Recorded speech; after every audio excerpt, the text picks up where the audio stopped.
Captain's log. Space. We're still in it.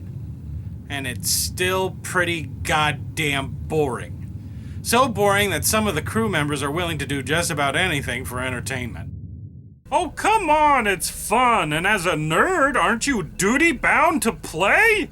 I don't remember reading anything like that in the nerd bylaws. Look, I'm going crazy with boredom on this ship, and you're the only one who would have any interest in playing with me. So you nerd profiled me and just assumed because I like nerdy stuff that I would be interested in this too? Well, I'm not. From what I can tell, it just looks like a bunch of math, and I hate math. If I liked math, I'd be a scientist now instead of a comic book store manager. Sure you would. What are you guys talking about? I printed up a bunch of Magic the Gathering cards from the ship's computer, and Jason refuses to play with me. He thinks that just because I like video games and sci-fi and fantasy and D&D that I should also like Magic. Well, I don't. Why don't you go bother Trudeau? I bet he loves Magic the Gathering. I did already, but he told me he'll only play with authentic cards, not copies. Oh, come on, Jason. Just play the game with him. I mean, look at him. He needs something. No! It looks stupid and I don't understand it. Now, if he wanted to play a little AD&D or GURPS, then I'd be totally down. How do you know you won't like it until you've tried it? It's not some weird casserole that my mom made. It just looks like a big bag of no fun. What's the game about, AJ? Oh, well, see, you play as this magic-wielding dude called a Planeswalker, and you fight other Planeswalkers with magic! That sounds right up your alley, Jason. You'd think so, but my alley can be very narrow and selective. So can mine. We're no longer talking about metaphoric nerd alleys, are we, Gary? Nope. Okay, you bunch of jerks, listen up and listen up good. Hark, it's the call of the fundy. What now? I already told you that you can't turn the rear waist compartment into a makeshift chapel. It's not that. It's come to my attention that Donald Trump is the Republican nominee for president. Yeah, the Simunet predicted that with a 99.999999993% accuracy rating. So what? So this proves that you are unfit to be captain. How does Trump being the Republican nominee prove that Jason is unfit to be captain? Don't you guys remember this? Don't underestimate Trump. Oh, I'm not underestimating him. He won't get the nomination because he doesn't want it. Yes, he does. Why would he run for president if he didn't want to be president? The same reason he ran back in 2000, to promote his book and make money. He doesn't have a book this time around. This whole campaign is just another way for him to sell another book. Just watch, as we get closer to the RNC, he'll just quit. That's some good conspiracy theorizing, Jason. Thank you, AJ. Yeah, and everything. You are wrong about Trump. That means you make mistakes. That means that you should not be in a position where you can boss me around anymore. So, because Jason's theory about Trump was wrong, you want him to not be captain anymore? That's right. A leader should always be right, and Captain Mistake over there was way wrong when it came to Trump. Big deal. So my stupid theory about Trump was wrong. Who cares? It doesn't mean that I should give up the captain's chair or the captain's, whatever this thing is. Yes, it should. I want a captain that is infallible. I want a captain who always makes the right decisions. I want a captain that is, purple? It couldn't hurt. So you want a captain that has a perfect track record for never making mistakes? Yeah, that is what I'm harping on about right now. And you think that person is you? No, I want AJ. Of course it's me! I am perfect. I am error-free. Number one, you're a dipshit. Number two, there is no such thing as somebody who has never made a mistake. And number three, you have made more mistakes than anyone I have ever met. Bull Pucky. I am so perfect when it comes to everything that I should walk around with a big placard that shows my 5-star rating off to everybody. I don't get it. You know, Fundy's not the only person who judges somebody based on one mistake. Yeah, I have friends who don't trust me because one time I said that I believed the world wasn't flat, but in actuality a parallelogram. AJ, you're the runner-up for the person in this room who is wrong the most, but I know what you mean. What is it with people's unrealistic expectations when it comes to their leaders? I mean, one mistake and you're out? To be fair, it's usually used by people who already didn't like the person in power to begin with.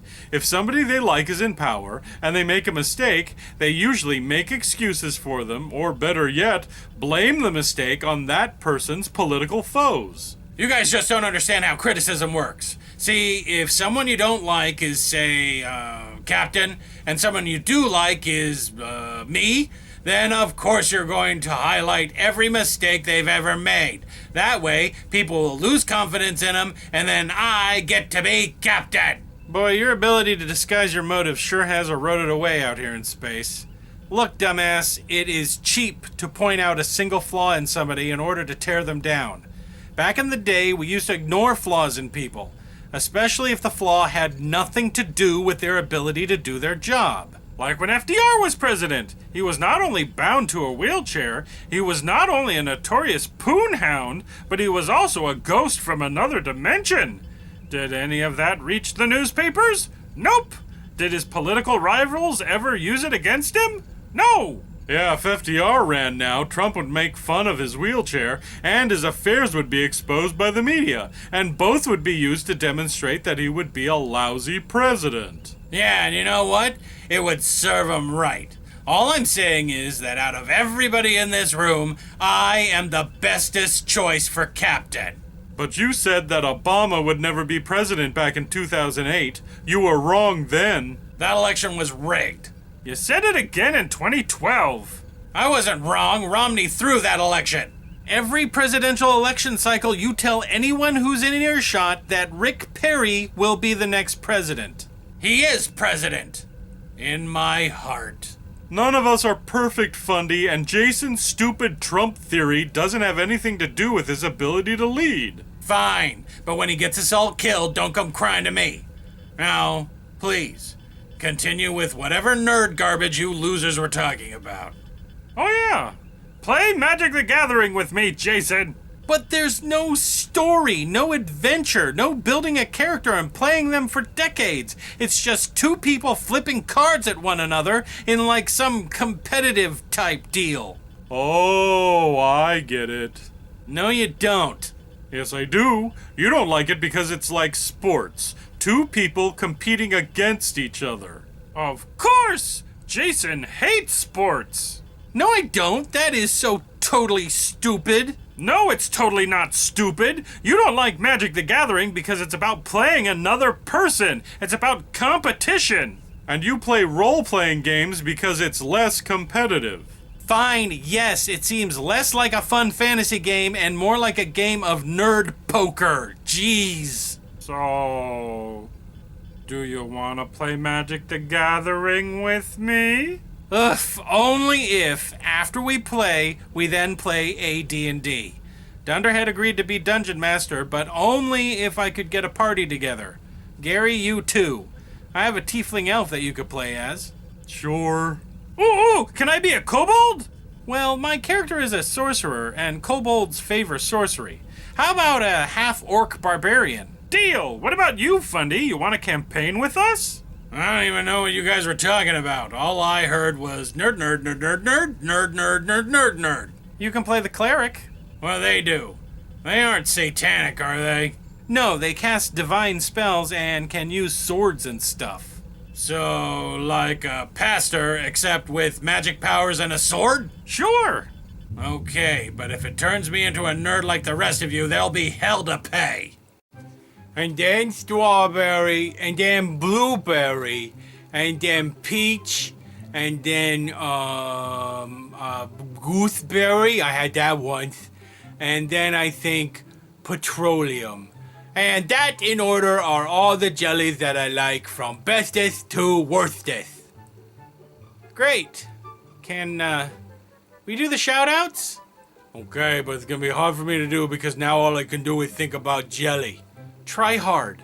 Okie dokie. Hey everybody, it's me, Oswald, and I'm here to tell you what to listen to. And this time I want you to listen to this podcast, Lemme Finish with Jason and Atticus. And very recently, everybody on this podcast thing got 100,000 listens. That's right, 100,000 times people have taken all the cuss words and poopies and peepees and butts and private parts that girls have, and they put them right in their ears for everybody to hear. So why don't you go do it, since I guess all the cool kids are?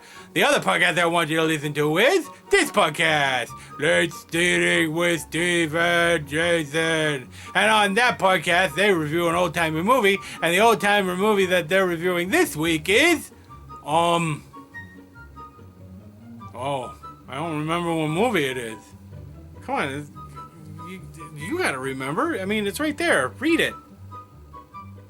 No, but it doesn't have a word there. What does it say? It just says Shaft. That can't be a movie, that's a thing. That's like when you go into a mine and you're coming down like that and they go, hey, what kind of thing are we in? And you say, Shaft. No, it's a movie. There's a movie about a shaft. That sounds like the most boring movie in the entire world. It's about a private detective. Oh, a shaft is a private detective? You're telling me that a mining shaft is also a private detective? No, he's a person. Oh my god. He's some sort of were shaft where he could change from a person into like a shaft? No, he's just a person whose name is Shaft. Oh, well, that sounds like the most boring movie ever. Alright, we'll go listen to that, I guess. Alright, now it's jelly time.